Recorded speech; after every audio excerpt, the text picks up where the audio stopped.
السلام عليكم ورحمة الله وبركاته. بسم الله الرحمن الرحيم. الحمد لله رب العالمين، وأصلي وأسلم على أشرف الأنبياء والمرسلين نبينا محمد وعلى آله وعلى أصحابه وعلى من سار على نهجهم إلى يوم الدين. اللهم علمنا ما ينفعنا وانفعنا بما علمتنا وزدنا علما يا أرحم الراحمين. اللهم إنا نسألك الإخلاص في الأقوال والأعمال يا ذا الجلال والإكرام. أما بعد، فحياكم الله وبياكم، وكذلك للمشاهد وللمشاهدة، وأسأل الله لنا جميعا العلم النافع والعمل الصالح.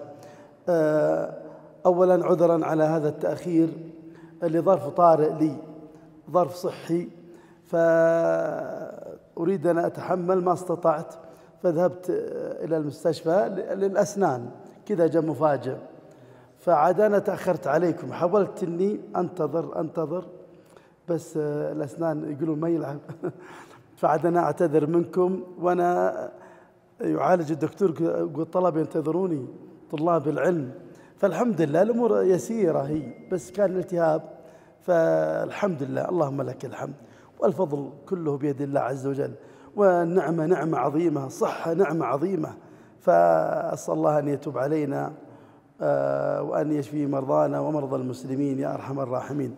فعد هذا سبب تأخري، فأخبرت الشيخ بعد الصلاة ينتظرون، ولا أريد أن يعني الإقامة تتأخر، بل أريد أن في نفس الوقت لا ينتظرني أبدا، لأن عندي جماعة المسجد أهم عندي، نريد الإشفاق بهم ولا نشق عليهم، لكن قلت بعد الصلاة فخبرهم أنا جاي بالطريق، فالحمد لله.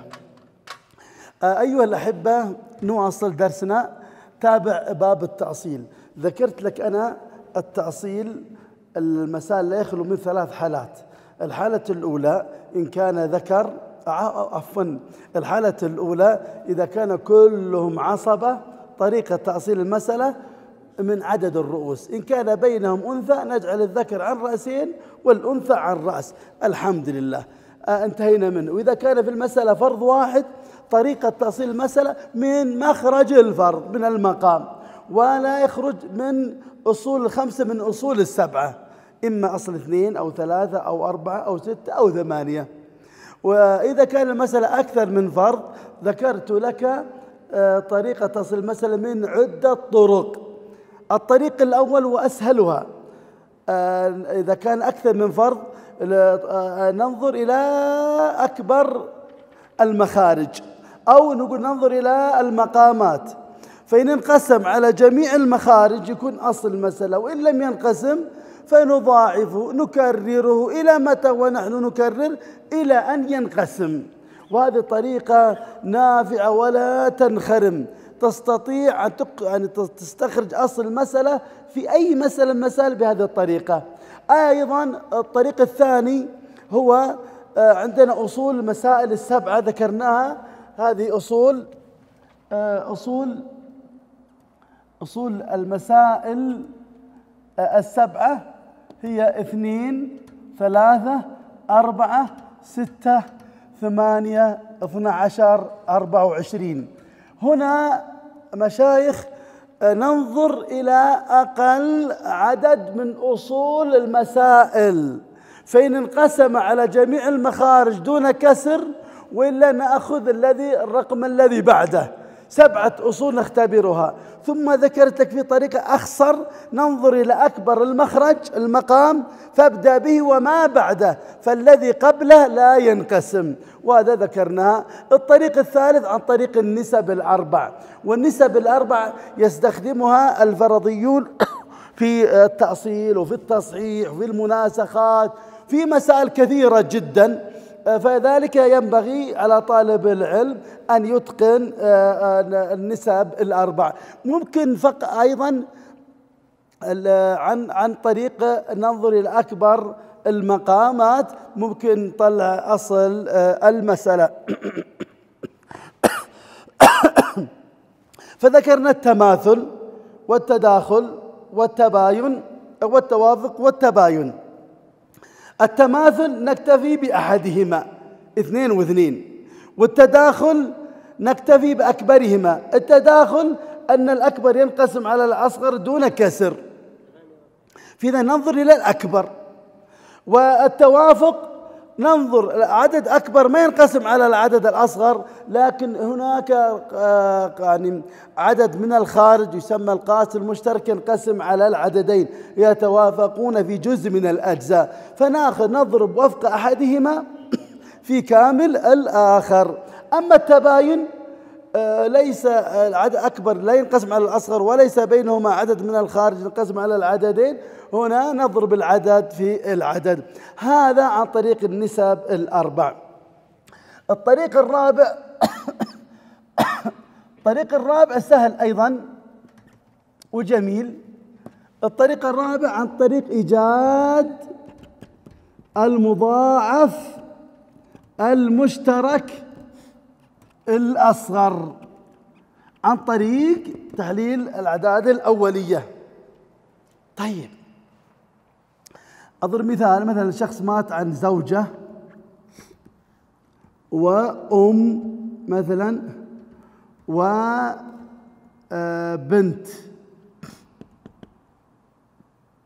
الزوجة تأخذ الثمن، الأم تأخذ السدس، البنت تأخذ النصف. عندي مثلا عم الشقيق يأخذ الباقي. هنا الآن أريد أطلع أصل المسألة. لو جينا الطريقة الأولى ننظر الأكبر المخارج. إيش هو الأكبر المخارج؟ 8. فينقسم على جميع المخارج يكون أصل المسألة. إذا لم ينقسم نضاعفه نكرره إلى أن ينقسم. 8 ما ينقسم على 6، 8 نضيف عليه 8 16. هنا 16 غير موجود هنا في الأصول السبعة، إذا ما ينقسم، ولذلك 16 تقسيم 6 ما ينقسم، نضاعفها إيش يطلع لي؟ 24. هذا ال 24 أصل المسألة. نبي نتأكد بطريق إيجاد المضاعف المشترك الأصغر عن طريق تحليل الأعداد الأولية. هي سهلة جدا. نسوي يعني جدول هكذا خلايا. نمسك الآن المخرج الأول إيش مكتوب؟ 8، اللي بعده 6، واللي بعده 2.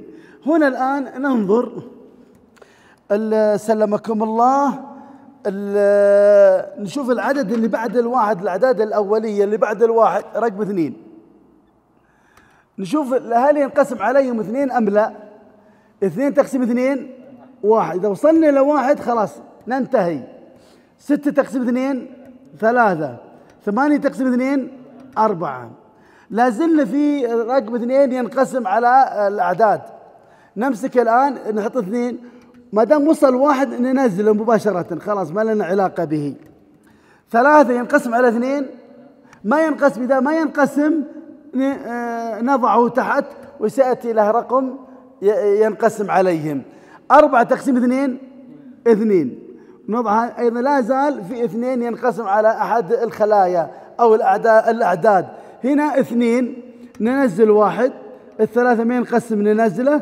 2 تقسيم 2 1. ما دام وصلنا 1 خلاص انتهينا من هذا. نبي نصل إلى حد 2 1. باقي الآن بعد 2 إيش اللي ينقسم على 3؟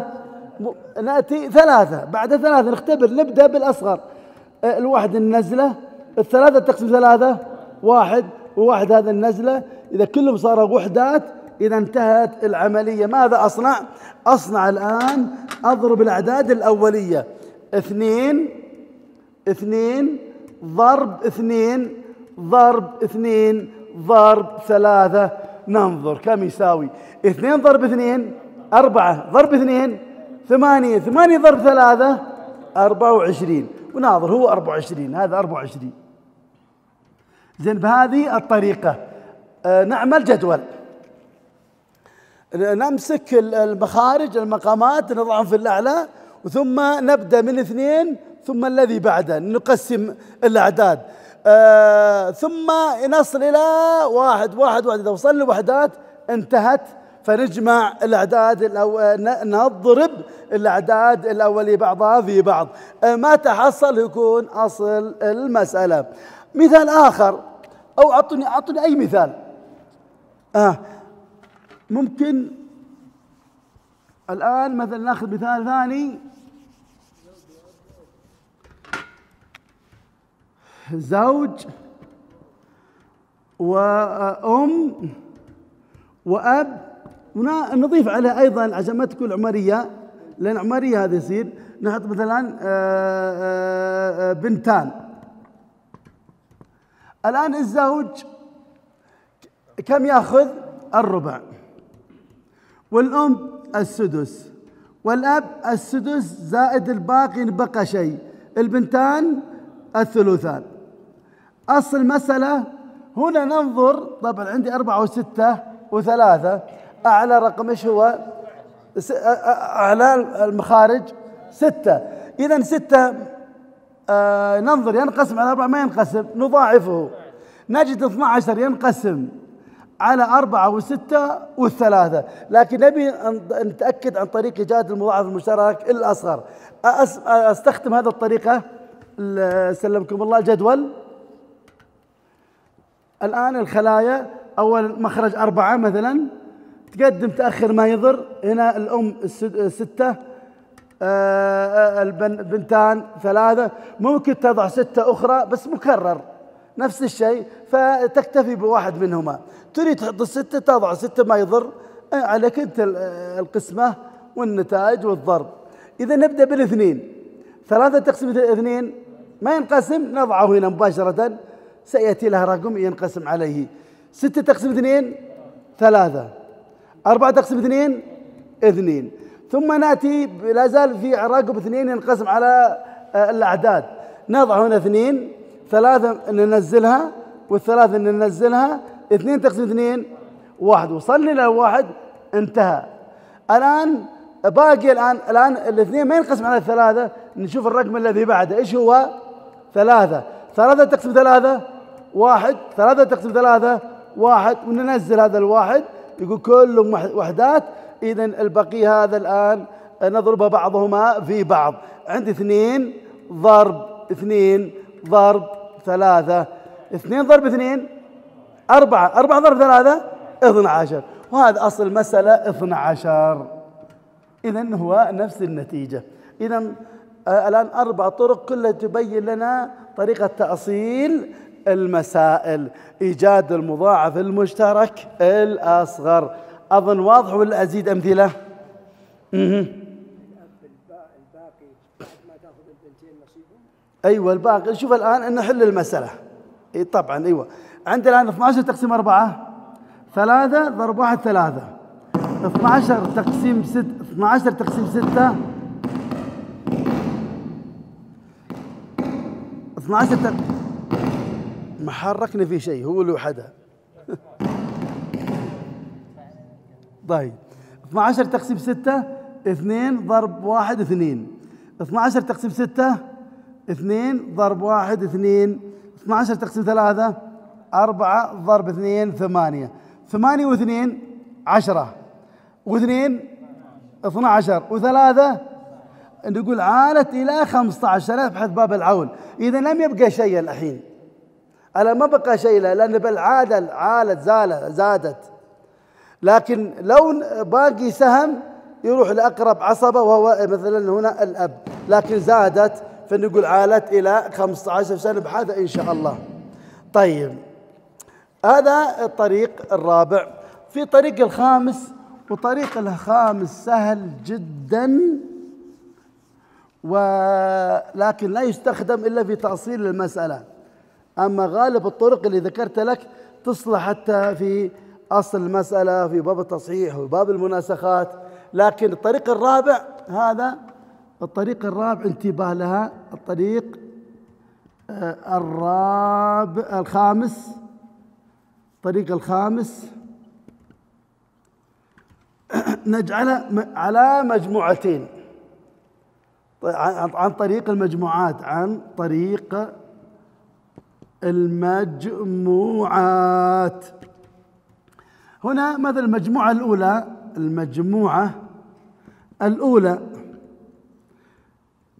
المجموعة الأولى عندي النصف والربع والثمن، يعني النصف ونصفه ونصف نصفه. المجموعة الثانية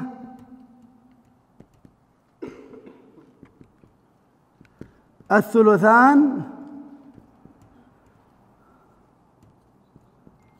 والثلث والسدس. إذن نكون الثلثان ونصفه الثلث ونصف الثلث السدس. هذا المجموعة الأولى النصف ونصفه الربع ونصف الربع الثمن. هذه المجموعة الأولى وهذه المجموعة الثانية. إذا نجعلها كالمجموعات. طيب الآن جعلناها على مجموعتين. انظر إن كان في المسألة المجموعة أحد المجموعتين ننظر إلى الأكبرهما، أكبر المخرج. ناظر مثلا الآن عندي مثلا زوجة وبنت. الآن الزوجة الثمن والبنت النصف، العم الشقيق الباقي. الآن تجدونها فقط المجموعة الأولى. المجموعة الأولى ثمن والنصف، هذه المجموعة الأولى فقط. إذا كان المجموعة الأولى ننظر إلى أكبر المخرج. إيش أكبر المخرج؟ على طول مباشرة 8. لا نقول نضاعف ولا ما نضاعف، 8 مباشرة. 8 تقسيم 8 1 ضرب 1 1. 8 تقسيم 2 4 ضرب 1 4. 1 4 5 باقي 3. طيب مثلا هنا بنات وجدة وأخ شقيق. بنات الثلثان، الجدة السدس، أخ شقيق الباقي. الآن تجدون في المجموعة الثانية فقط. هل خليط؟ لا. إذا كان أحد المجموعتين ننظر إلى أكبر المخارج. إيش أكبر المخرج؟ على طول مباشرة 6. ما نقول انقسم ولا نكرره، لا، ننظر على طول أكبر المخرج. 6 تقسيم 3 2. 2 ضرب 1 2 4. 6 تقسيم 3 قلنا 2. 2 ضرب 2 4. 6 تقسيم 6 1. 1 ضرب 1 1. كم باقي؟ باقي 1. خلصنا الآن.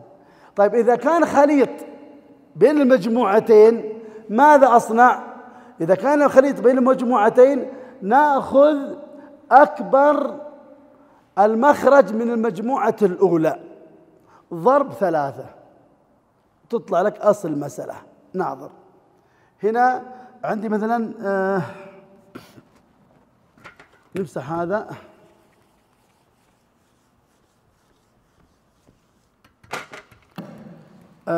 سلمكم الله. مثلا زوج وبنت وجدة. الزوج الربع، البنت النصف، الجدة السدس. صار خليط ولا ما صار خليط بين المجموعتين؟ القاعدة نأخذ أكبر مخرج، أكبر مخرج من المجموعة الأولى. إيش أكبر المخرج من المجموعة الأولى؟ إيش هو؟ 2 ولا 4؟ ها؟ ناظر 4 ولا 2 أكبر؟ كان عندك يا شيخنا أنا خبر 4. الله يسعدك. اتنظرت النصف أكبر من الربع، لكن أنا أريد المخرج أو 2 أو 4، لأن الكسر كل ما قل العدد كل ما زادت القيمة، لكن الأرقام كل ما زاد العدد زادت القيمة. فالشيخنا قال 2 لأن أريد النصف. لا شك النصف أكبر من الربع، لكن أنا أريد الأعداد، المخارج، المقامات. عندي 4 و2. إيش هو الأكبر؟ 4 على طول ضرب 3. لا تلتفت لا يمين ولا شمال. 4 ضرب 3 كم؟ 12. يكون أصل المسألة هنا 12 مباشرة. جيد. شوف ناظر المجموعة الأولى. وين المجموعة الأولى؟ أيوه هنا الآن. وين المجموعة الأولى من هنا؟ الربع والنصف. ها بس باقي الثمن. ما علينا من أهم شيء الموجود في المسألة. إذا خليط ناخذ أكبر رقم من المجموعة الأولى. إيش أكبر رقم من المجموعة الأولى في المسألة؟ يعني أنا فكرت إنه لا متى، لا اللي في المسألة. أيوة، نضرب على طول، بس في ثلاثة. خليط مشترك من المجموعتين، الربع والنصف والسدس. السدس من المجموعة الثانية، والربع والنصف من المجموعة الأولى. سمي خليط، سمي مشترك، كما تريد. تمام. هذا طريق المجموعات. إذا طريق المجموعات لأجل استخراج أصل المسألة سهلة جدا، ويستخدمونها بعض الطلبة. لكن هذا الطريق الخامس يستخدم فقط لاستخراج أصل المسألة، لكن في المصحف ما يستخدم. إذا نقول الطريق الخامس عن طريق المجموعات، نجعل مجموعة أولى ونجمع مجموعة ثانية. إذا وجد في المسألة أحد المجموعتين، إما المجموعة الأولى أو المجموعة الثانية، فقط نأخذ الأكبر، أكبر المقامات. وإذا كان مشترك خليط، نأخذ أكبر المجموعة الأولى ضرب 3، يطلع لي النتيجة. طيب تبون نتأكد؟ هذا 12. طيب نأخذ على الطريقة الأولى. إيش الطريقة الأولى؟ ننظر أكبر المخارج. إيش أكبر المخارج؟ أيوة 6. إن انقسم وإلا نكرره إلى أن ينقسم. الآن 6 ما ينقسم على 4، نضاعف 6 إيش يكون؟ 12. هذا 12. إذا أردتم عن طريق أقل عدد من أصول المسائل ينقسم على جميع المخارج، أقل عدد، نبدأ، قلنا نأخذ أكبر مخرج 6، نبدأ به، نبدأ من 6 وما فوق. أما الذي قبله ما لا تختبرهم، لا ينقسم. 6 ما ينقسم، 8 ما ينقسم، تجد 12 انقسم. أتيت بالنسب الأربع. عند الآن 4 و2 و6، 4 و2 بينهما إيش؟ مداخلة، نكتفي بأكبرهما.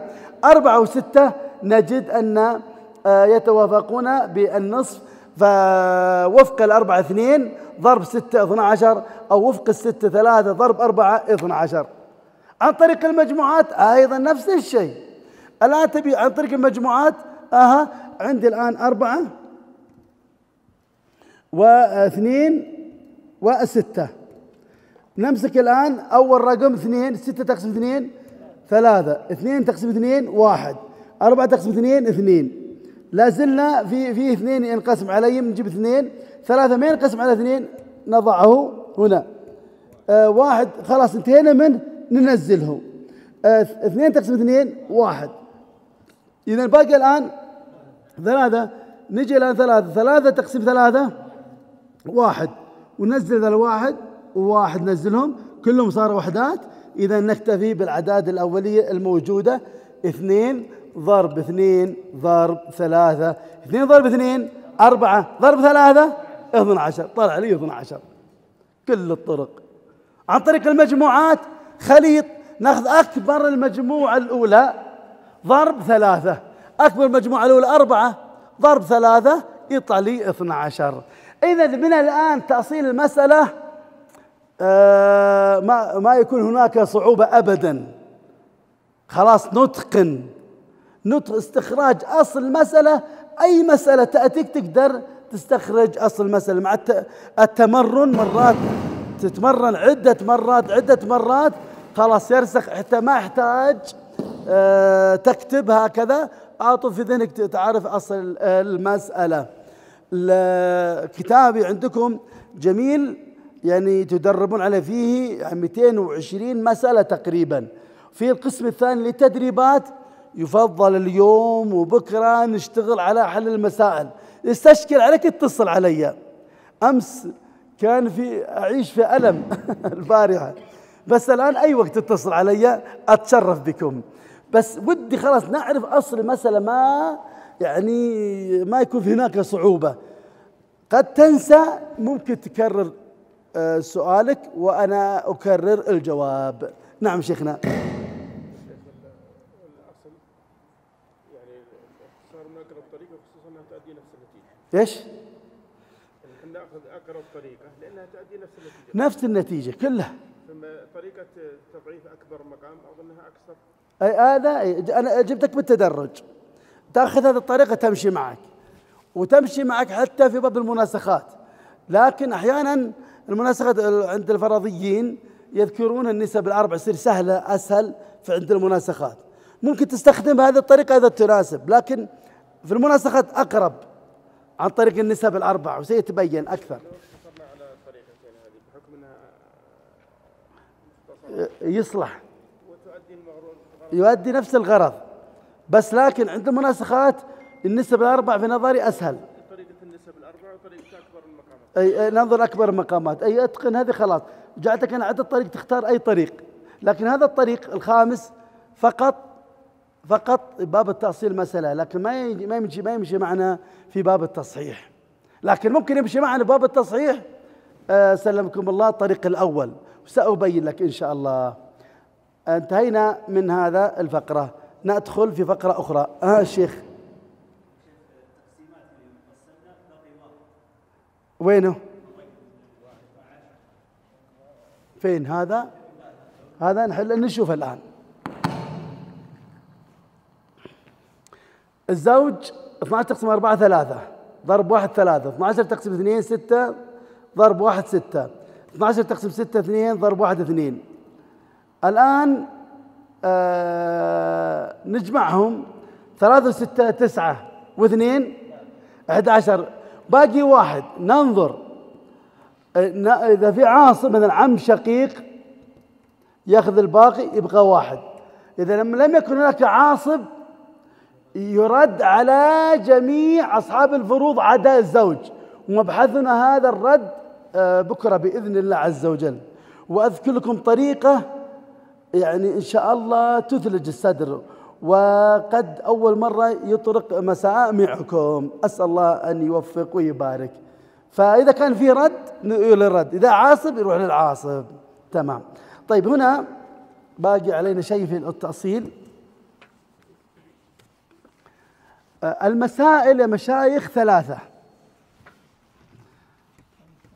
هي أيضا هذه المسألة مهمة. بسم الله.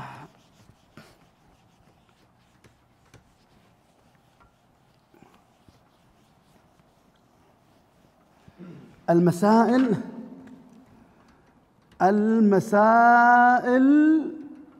3، ناظر إما ناقصة أو عادلة أو عائلة. كلمة عائلة يعني زائدة. انتبه، أعطيك تعريف سهل للناقصة ثم أنت أعطيني للعادلة، فإن لم تتمكن لابد تعطيني تعريف العائلة من خلال شرحي. انتبه، ناقصة يعني يكون سهام الفروض، نجمع سهام الفروض يكون أقل من أصل المسألة. انتبه، مثلا أم وبنت. الآن أم تأخذ السدس والبنت النصف. أصل المسألة من كم؟ 6. 6 تقسم 6 1 ضرب 1 1. 6 تقسم 2 3 ضرب 1 3. 1 و3 4. الآن نحسب سهام الفروض، هل هي مساوية لأصل المسألة أو أقل أو أكثر؟ أقل. إذا كانت أقل تكون هذه مسألة ناقصة. وانتباه، الناقصة باب الرد لا يكون إلا في مسائل الناقصة. انتباه لهذه الفقرة، سأعيدها مرة ثانية إن شاء الله. طيب إذن هذه مسألة ناقصة. مثلا حتى هذه المسألة بعضهم يظن أنها استشكال. مثلا زوجة وأم وبنت. الزوجة كم؟ الثمن، والأم السدس، والبنت النصف. المسألة من كم؟ 8. ما ينقسم على 6، 24. تمام، 24 هنا على طول. إذا أتقلنا خلاص نقول 3، لأن 24 تقسم 8 3 3 ضرب 1 3. 24 تقسم 6 4 ضرب 1 4. 24 تقسم 2 8. لا، هذا 24 تقسيم 2 12. 12 تقسم 1 12. 12 و4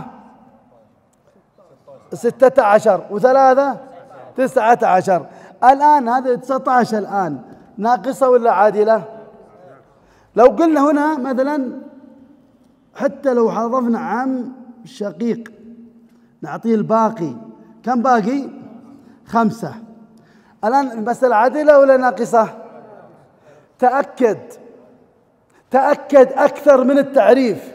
سهام الفروض، لما أقول لك سهام الورثة، سهام الفروض عندي 3 و4 و12.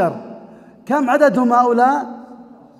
19. إذا صارت ناقصة، إذن هنا نحسب هكذا سهام الفروض. ولذلك كان في بداية الطبعة الأولى كتبت هكذا مثال أو قريبا من هذا. بعض الناس استدرك قال هذه مسألة عادلة، فأنا أقول لا، هو هذه ناقصة لأن سهام الفروض. ومع ذلك تركتها، عدلت عن إلى أجبت مثلا أم وبنت حتى أبين، وبعدها يتضح لها إن شاء الله في المستقبل. لكن هذا من المسائل الناقصة ليس من المسائل العادلة، لا نحسب سهام الفروض. طيب العادلة ناظر سهام الفروض مساوية لأصل المسألة.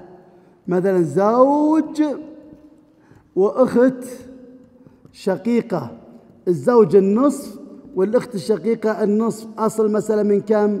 من 2. 1 1. كم صار 1 1؟ 2. وأصل المسألة 2. الآن سهام الفروض مساوية لأصل المسألة أو أقل؟ مساوية، تسمى عادلة. الرد هل يدخل في باب إذا كانت المسألة عادلة؟ لا، لأن باقي سهام الآن هنا مكتمل. كيف نرد على من؟ نرد على الآن ما نرد على أي أحد لأن السهام كانت مكتملة. إذن تكون سهام الفروض مساوية لأصل المسألة، تكون عادلة ولا تكون يدخل فيها الرد. الرد فقط لا يدخل إلا في باب في المسائل الناقصة. انتباه لهذه المسألة. العائلة يعني الزائدة، من يعرف لي؟ سهلة جدا. أيوة، سهام الفروض أكثر من أصل المسألة. مثلا زوج وأخت شقيقة وأخت مثلا لأب، الزوج النصف والأخت الشقيقة النصف والأخت لأب السدس. أصل المسألة من كم؟ من 6. ننظر عن طريق المجموعات، ننظر، هذا خليط الآن مشترك. ننظر إلى ماذا؟ أكبر مقام المجموعة الأولى. إيش أكبر مقام المجموعة الأولى؟ 2 و2 هو 1. 2 ضرب على طول 3 كم يساوي؟ 6. ما تنخرم هذه القاعدة. طيب الآن 6 تقسيم 2 3 ضرب 1 3. 6 تقسيم 2 3. 3 ضرب 1 3. 6 تقسيم 6 1 ضرب 1 1. الآن 3 و3 6 1 7 عالت إلى 7. هذا باب العول. انتباه، بداية الأمر صار وقع خلاف ثم استقر على القول بالعول وهو عين العدل. لو أعطينا الزوج النصف كاملا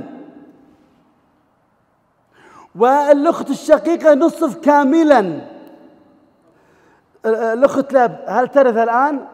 تسقط.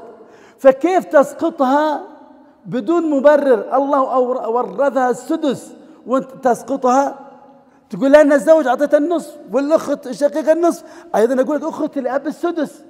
يجي واحد يقول طيب خلاص نعطي الأخت الشقيقة النصف والأخت لأب السدس. الآن هنا 3 و1 يصير 4. نعطي الزوج كم باقي له؟ 2. معقولة الأخت الشقيقة النصف نعطيه 3 ونفس الشيء الزوج النصف نعطيه 2؟ هذا تحكم يعني ما المبرر لهذا الأمر؟ إذا طيب قال لي طيب خلاص نعطي الزوج النصف كاملا والأخت لأب السدس كاملا والباقي تأخذ الأخت الشقيقة. نقول بأي حق تعطي الزوج نصف كاملا واخت الشقيق ميراث النصف تعطيها أقل؟ هذا تحكم. هل عندنا دليل؟ فلا. ولذلك يكون النقص على الجميع، وهذا هو عين العدل. الزوج بدل ما يأخذ 3 من 6 أخذ 3 من 7 نقص عليه سبع. كذلك الأخت الشقيقة ميراث النصف وأخذ 3 من 7 نقص عليها السبع. كذلك الأخت الأب بدل ما تأخذ السدس 1 من 6 أخذت 1 من 7. إذا صار النقص على الجميع كل حسب بفرضه، وهذا هو عين العدل.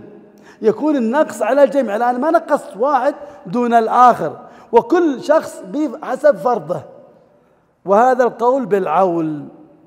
وتأتينا المسألة بعد هذا أصول المسائل من حيث العول وعدمه ينقسم إلى قسمين. هناك أصول لا يمكن يحصل فيها العول، وهناك أصول ممكن يكون فيها العول. سنبحث هذه المسألة الآن.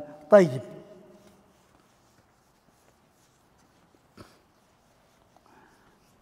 لا إله إلا الله.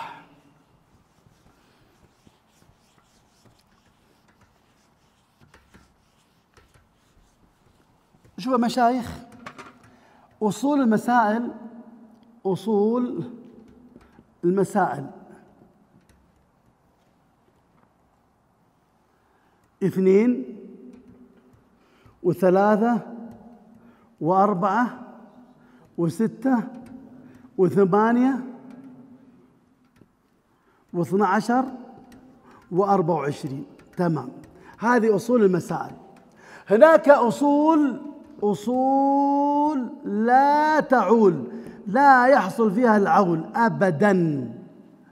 انظر، الأصول التي لا تعول أصل 2 و3 و4 و8 لا يمكن يحصل فيها العول.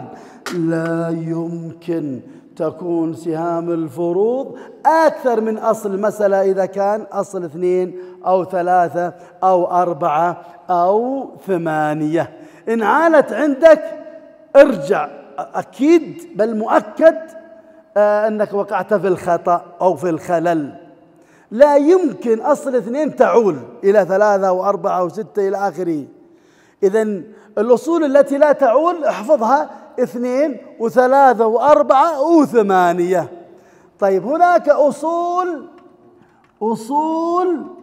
تعول مع بيان منتهى عولها.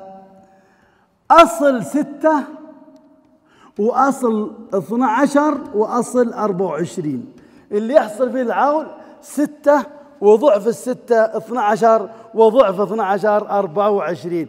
ممكن أصل 6 يعول، ممكن أصل 12 يعول، ممكن أصل 24 يحصل فيها العول. مشايخ، 6 تعول ناظر وترا وشفعا إلى 10. ممكن تعول إلى 7 و8 و9 و10 فقط. 4 مرات وترا وشفعا إلى 10. أمسك أضرب لك أمثلة الآن.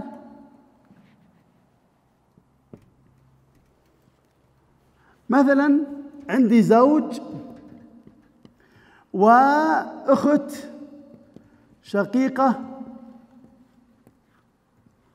وأخت لأب.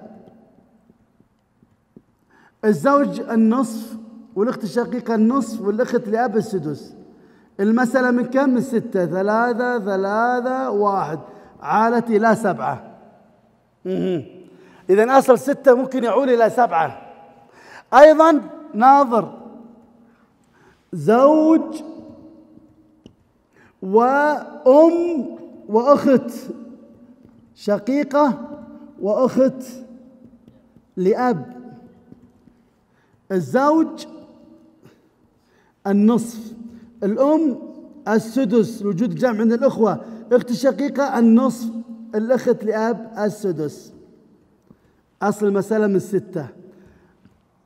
6 هنا تقسيم 2 3 4 3. 6 تقسيم الأم 6 تقسيم 6 1 ضرب 1 1. 6 تقسيم 2 3 ضرب 1 تطلع 3 الأخت الشقيقة، والأخت الأم تأخذ 1. 3 1 4 و3 7 1 8 عالت إلى 8. إذا ممكن تعود إلى 8. أيضا زوج وأم وثلاث أخوات شقائق مثلا، وأخ لأم. الزوج كم؟ النصف، والأم السدس، وثلاث أخوات شقائق الثلثان، الأخ لأم السدس. إذن هنا المسألة من 6. هنا 3 للزوج والأم 1. 6 تقسيم 3 2 ضرب 2 4 للأخوات 4 شقائق، الأخ لأم 1. 3 1 4 و4 8 1 9 عالت إلى 9. أيضا أيوة ممتاز. عدة أمثلة: زوج وأم، أخوات لأم، أخوات شقائق، أولاد الأم. أولاد الأم هنا الزوج كم يأخذ؟ النصف، والأم السدس، والأخوات الشقائق الثلثين، أولاد لأم الثلث.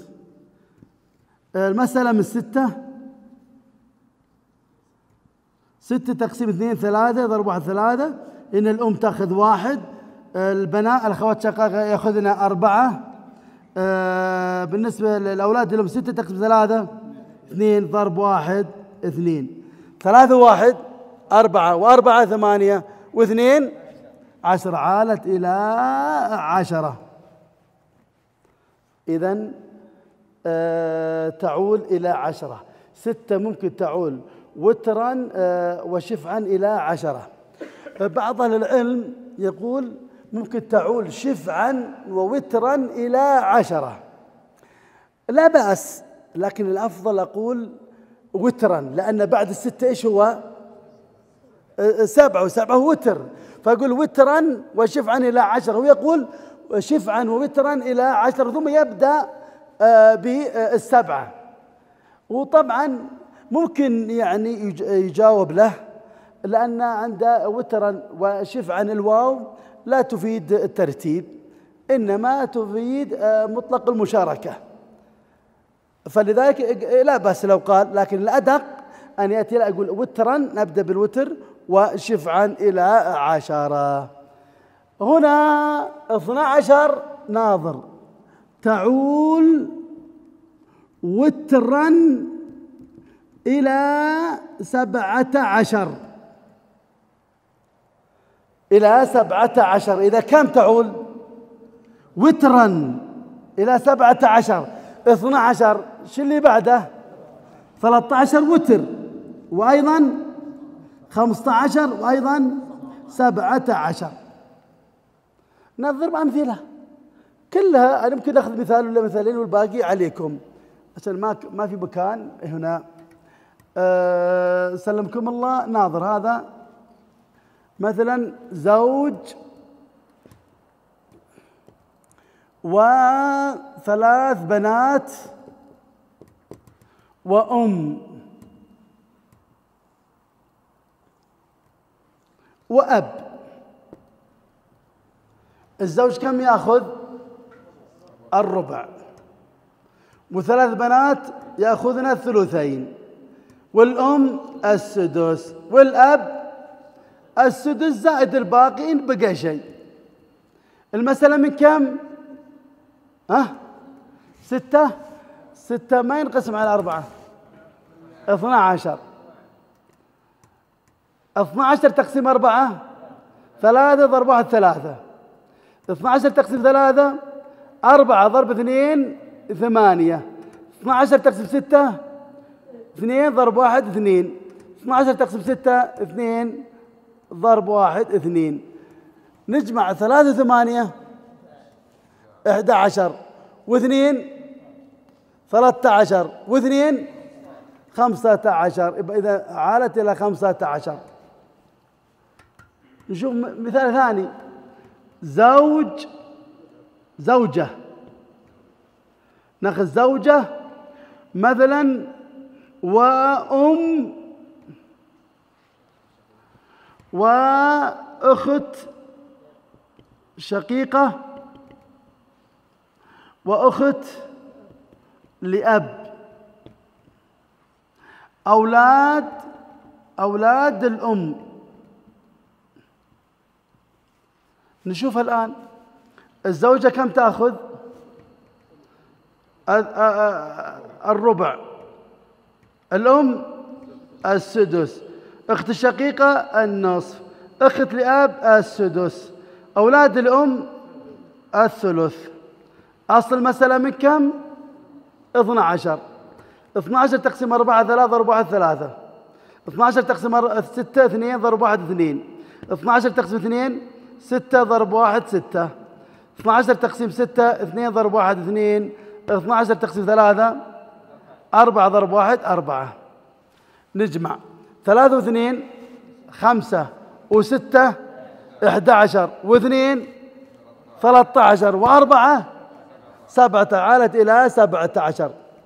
تسمى أم الفروج لأن كلهم إناث، كلهم نسوة. إذن الآن باقي مسألة تعول إلى 13. نجيب مثلا إلى 13 تعول مثلا هنا مثلا زوجة وأم وأخت شقيقة وأخت لأب. كتبناها ولا ما كتبناها؟ لا ما كتبنا، نجرب نشوف. هذا الزوجة تأخذ الربع والأم السدس وأخت الشقيقة النصف والأخت لأب السدس. المسألة من كم؟ 12. هنا 3 وهنا 12 تقسيم 6 4. 12 تقسيم 6 4 4 ضرب 1 4. 12 تقسيم 2 6 ضرب 1 6. ايش؟ عفوا احسنت ايوه. 12 تقسيم 6 2 2 ضرب 1 2. 12 تقسيم 6 ايضا 2 ضرب 1 2. يلا نجمعهم 3 و2 5 و6 11 و2 عالت إلى 13. إذن أصل 12 ممكن تعول وترا إلى 13 أو إلى 15 أو إلى 17. تكون السهام زائدة، زادت السهام. الآن تلاحظ السهام هنا الآن أصل المسألة 12 والسهام الأصل صارت 17. العول من معانيها الزيادة، من معانيها. طيب الآن باقي هنا مثال ل 24. 24 تعول بثمن إلى 27 فقط، وتسمى عند الفرضيين البخيلة. عالت مرة واحدة. لكن عند الشيخ محمد بن عثيمين قال هي الكريمة لأنها أكبر عدد عالت إليه 24 إلى 27. هي الأصل 24 عالت إلى 27، إذن هي كريمة. طبعا هذه مسميات لأجل الحفظ فقط. أضرب لك مثال: زوجة وأم وأب وثلاث بنات مثلا. الزوجة الثمن، الأم السدس، الأم الزوجة الثمن، والأم السدس، والأب السدس. 3 بنات الثلثين. إن بقى شيء يكون للأب. أصل المسألة من كم؟ نناظر، ناخذ المجموعة الأولى. إيش المجموعة الأولى الآن؟ ما في إلا الثمن. ناخذ 8 ضرب 3 على طول، كم يطلع لي؟ 24. بأي طريق تأخذ من الطرق ال5 يؤدي المعنى. عندك أكبر مقامات 8 انقسم إلى نكرره. 8 ما ينقسم على 6، نكرره 16 ما ينقسم، نضاعف أيضا، نضيف عليه 8 يطلع لي 24. 24 تقسيم 8 3 ضرب 1 3. 24 تقسيم 6 ضرب 1 4. 24 تقسيم 6 4 ضرب 1 4. 24 تقسيم 3 8 ضرب 2 16. 16 و4 20 و4 24 و3 27. عالت إلى 27. أظن واضح.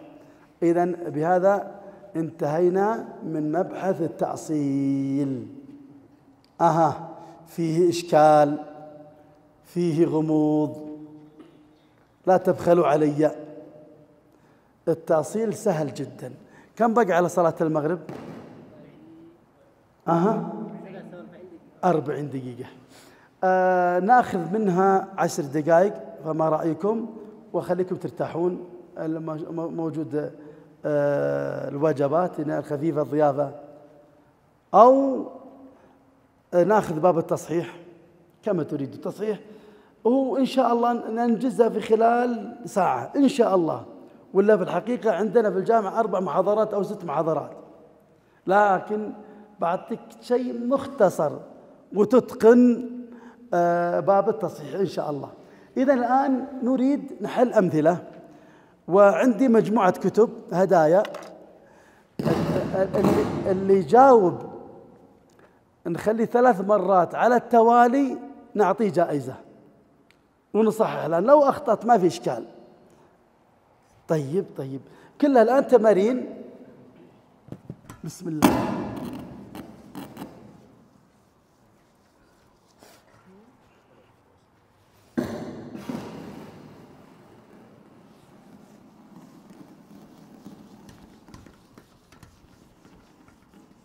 سأرسل لكم الواجب إن شاء الله الآن، الواجب الأول والثاني، لأن باب التأصيل ما خلصنا، ما أرسلت لكم. لكن الآن ما دام خلصنا بعطيكم الواجب الأول والواجب الثاني لباب التصحيح.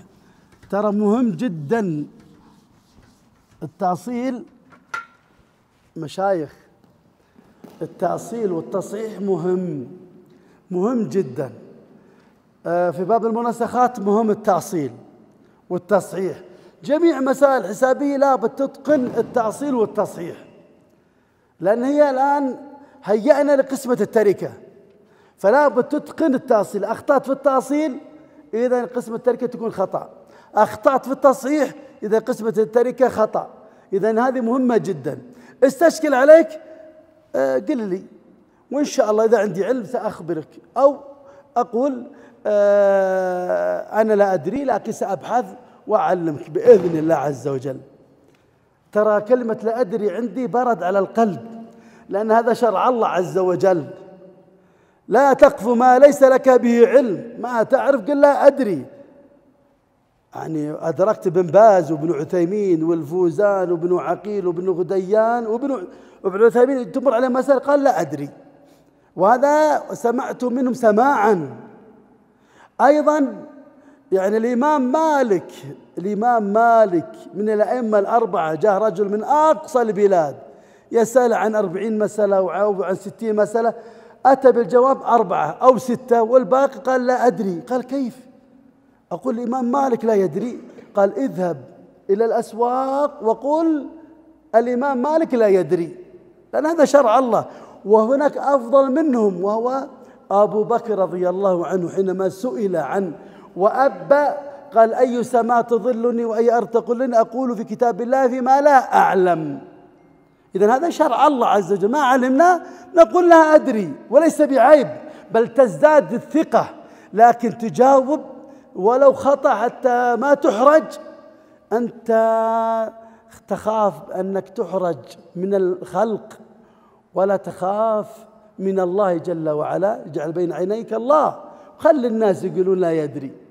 فلذلك يا مشايخ نتعود على هذا الأدب الرفيع، وهذا بل تكتسب الثقة عند الناس. لكن إذا علم أنك تجاوب أي شيء حتى ما تحرج، الناس ما تثق فيك.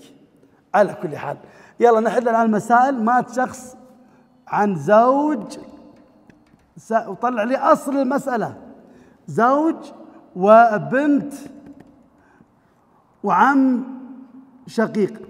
سهلة هذه، يلا.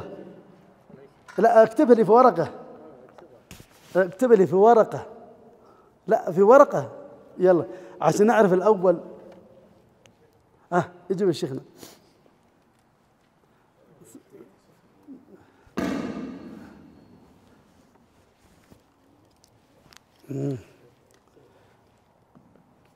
جميل الأول، تمام شيخنا.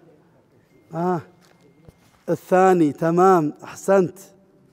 ها يا مشايخ. خطأ، راحت فيه خطأ واحد، ولذلك أخطأت في الأخير.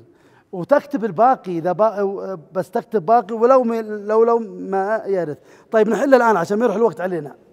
نشوف الآن الزوج الربع لوجود الفرع الوارث. انتباه، البنت النصف، العم الشقيق الباقي. أصل المسألة من 4 تقسيم 4 1 ضرب 1 1، 4 تقسيم 2 2 ضرب 2 الضرب 1 2 1 2 3 باقي 1. طيب يلا مسألة ثانية. زوجة وأم وأخت شقيقة أولاد الأم. يلا سهلة أيضا، يلا. يلا شيخنا فاتك كده. بسم الله. مشايخ يلا، بس انتبه تروح فلوس المسلمين. جيبها يا شيخنا. ذا قبل بعد أنت يا شيخنا. الله لا ملون. تمام تمام تمام تمام، أحسنت. 3 و2 5 و6، بس ما كملت الباقي. هل عالت ولا ما عالت؟ بس الأول على كل حال أجبت الأول الشيخ. أحسنت. الثاني معنى أنت أكملت الإجابة. أنا أكتب لك أيضا الأول، 2 مشترك صار الأول. شيخنا الثالث تمام، أولاد الأم. شوف الآن زوجة ربع 3 6، ممكن تصح 2 6 4 6 و4 10 10 و2 12 12 و3 على 15، بس مع الثالث يصير تمام. نشوفها مشايخ الآن. زوجة الربع، الأم السدس، الأخت الشقيقة النصف، أولاد الأم الثلث. أصل المسألة من 12، هنا 3 هنا 2 هنا 6 هنا 12 تقسيم 3 4 ضرب 1 4 4 و6 10 و2 12 و3 عالت إلى 15. يلا مثال آخر. يلا شيخنا مثال النصف. نغير الآن النصف والربع والسدس الباقي. يلا تجي جربوا وشوفوا وطلع لي صاحب الفرض وأصل المسألة. يلا حاولوا، ما في قلم عليك. بس لا يعرفون الإجابة. عجل يا شيخ، ترى ناس بقوك.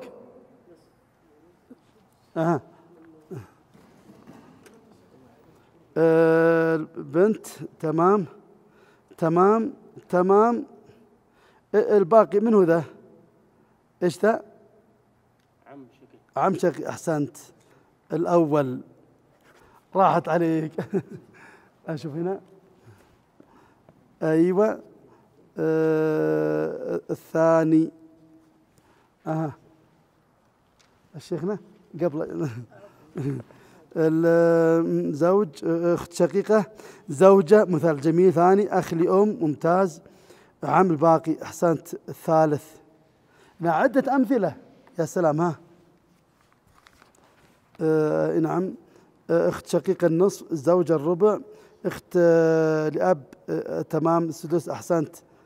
الثالث مدي الرابع. طيب نشوف نقسم التركة، نجرب يا مشايخ. الأنصف عدة أمثلة. ممكن نجعل أعطي البنت مثلا، الزوج نعطي الزوج الربع،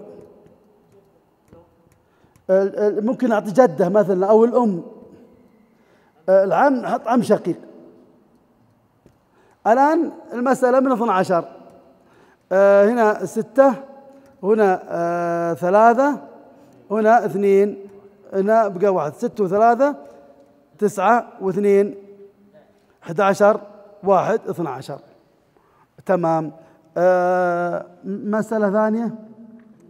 الآن اللي خذ الأول أكثر من مرة، مو بشرط على التوالي. الحين نشوف إذا خذ 4 مرات الأول نجمعها عشان كذا ما في جوائز. زوجة،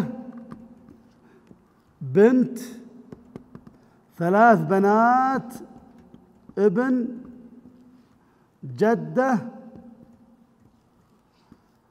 أخت لأب. ما شاء الله عليك. يلا ها.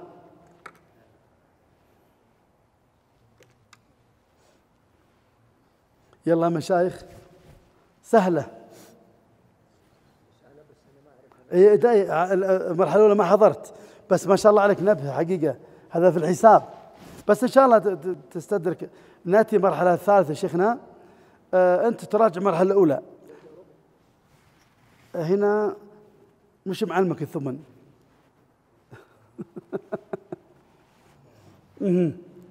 حتى حل خطأ وتابع معي إذا صح ولا خطأ، وعرف وين وقعت في الخطأ. آخر مثال هذا ثم يعني نقف. ها شيخنا وين هذا؟ الزوجة تمام، البنت تمام، السدس إيش هذا؟ تمام، جد تمام، أخت لأب تمام. الأول كم الأول؟ طلع عندك 1 2 3. لك هدية الحين، انتظر شوية. شيخنا تمام، بنت تمام، 3 بس سدس، جد تمام أيضا. الثاني كم كتبت الشيخ الأصل المسألة؟ ممتاز. هذا الثاني. جيبها شيخنا، جيبها. تمام تمام تمام تمام تمام. الثالث يلا آخر واحد شيخ صحها. أشوف جيبها. طيب تمام. الثمن تمام. بس ليش وضعتها كذا؟ عن علم. تقسيم 24 بس باقي هي عائلة. ممتاز. أكون تمام. شوف تمام. ثمن تمام. 3 بنات ابن. إيش حطيت؟ لا خطأ. 3 بنات ابن السدس. طيب شوف الآن، شوف مشايخ. الزوجة الثمن، والبنت النصف، 3 بنات ابن السدس تكملة الثلثين. انتبه. الجدة السدس، الأخت لأب الباقي لوجود الفرع الوارث الأنثى. أصل المسألة من 24. هنا الزوجة 3، البنت 12، 3 بنات ابن 4، جدة 4، 12 و4 16 و8 18. كم باقي؟ الأخت لأب لا 12 12 و4 16 و4 20. باقي 4 أخت لأب. ها؟ ما حسبت 3 اللي فوق. أوه ما حسبنا. أوه صحيح. 3 و12 15، 15 و4 19، 19 و4 23، باقي واحد. أحسنتم، الله يبارك فيكم. الآن من أخذ 3 مرات الأول لو غير متتالي؟ يتفضل يا شيخنا تختار. عجبت الآن فقط عندك في النحو وفي أصول الفقه، ماذا تريد؟ سيأتيهم كلهم إن شاء الله. وينها؟ لا أنت كم الأول كاتب لك أنا؟ مو شرط الأصل بالتوالي، راحت عليك، لكن إذا أتقنت السهل صار الصعب صار سهل، وهكذا. أسأل الله أن يوفقني ويوفقكم لكل خير. إن شاء الله نرجع بعد صلاة المغرب ونبحث باب التصحيح. هذا وصلى الله وسلم على نبينا محمد. جمعية الدعوة والإرشاد وتوعية الجاليات بأبها، بالدعوة نحيا.